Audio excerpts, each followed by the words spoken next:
Hi, this is Mohammed, and in this part of the assignment for P2, I will be speaking about the resources available for to support the project manager. And first, there's like certain stages or topics we gotta cover, which is information, people, equipment, and facilities, finance, project methodologies, and then in the end, the resources available for the project manager. So first of all is the information, which is pretty straightforward. It's just everything you need to know about the project that you are going to commence with, like um, what are the things that you need, what things that you need to prepare, what resource do you have, do you not have? Like it's just putting everything on on paper, as in what exactly you got and what do you have to do and what you're gonna do, when are you gonna achieve it. This is all the information period where you just gather all the necessary details of the project.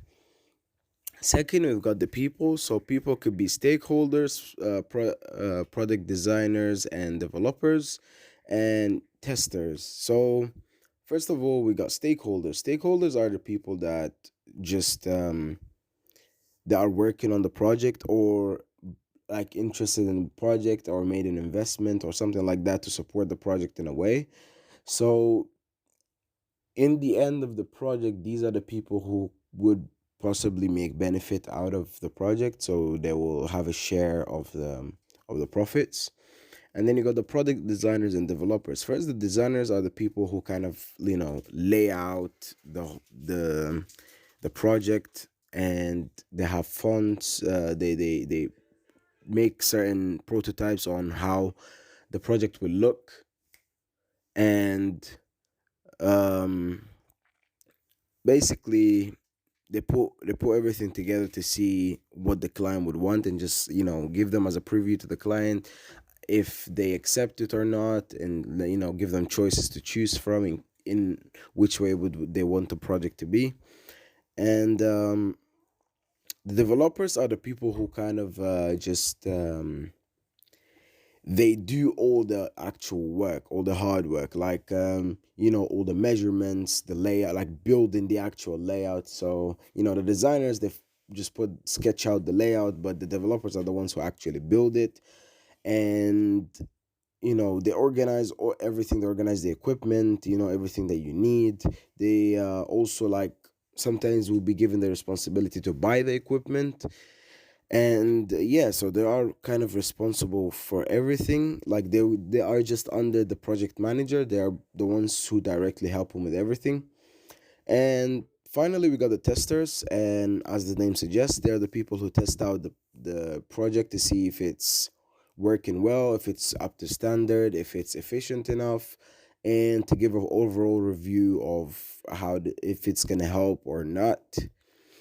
um Next up, we got equipment or facilities. So these are, as the name suggests, all the things that you need, like, you know, furniture, machinery, hardware, software, computers, anything that is needed to carry out this process falls under this category. There's not much to explain here other than it's just the things that are used to carry out the project.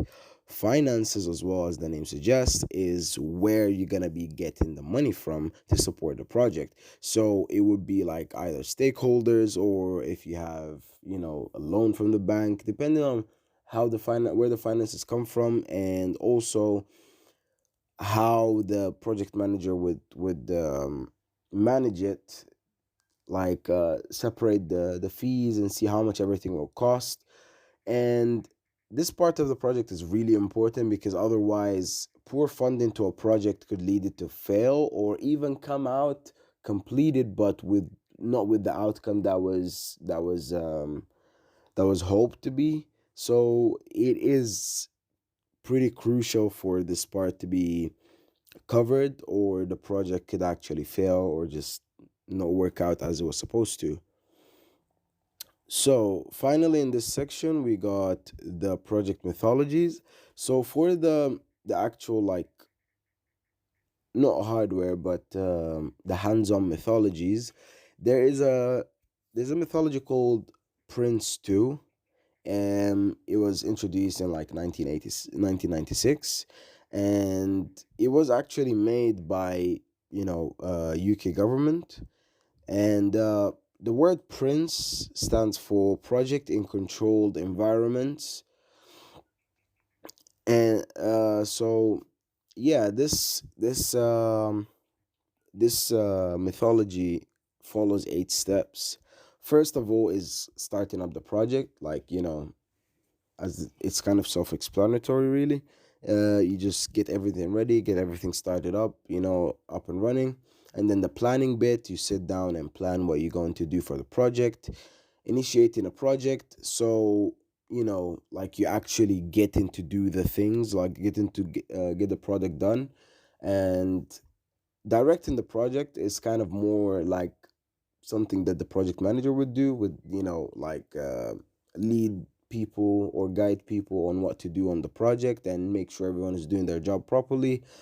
um and controlling a stage, so basically, um you would have to make sure that everything is made up to standard and all in a controlled environment, so pretty much that you know everything comes out how it's supposed to. And they would have like a confined space where they would just carry out the project. They wouldn't expand this to like different facilities. And managing project delivery, so as the name suggests, is all to do with carrying out the delivery, the process, even if it's will be able to be tracked.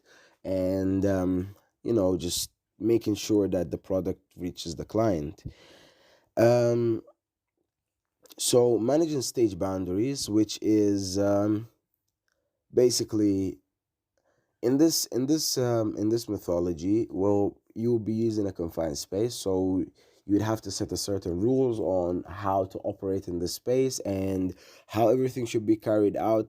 And there'll be certain rules set. If you breach it, there could be penalized or something like that. They won't like It depends on where this is carried out. So yeah, this part is important, to stay within limit and not go over what the project manager has said.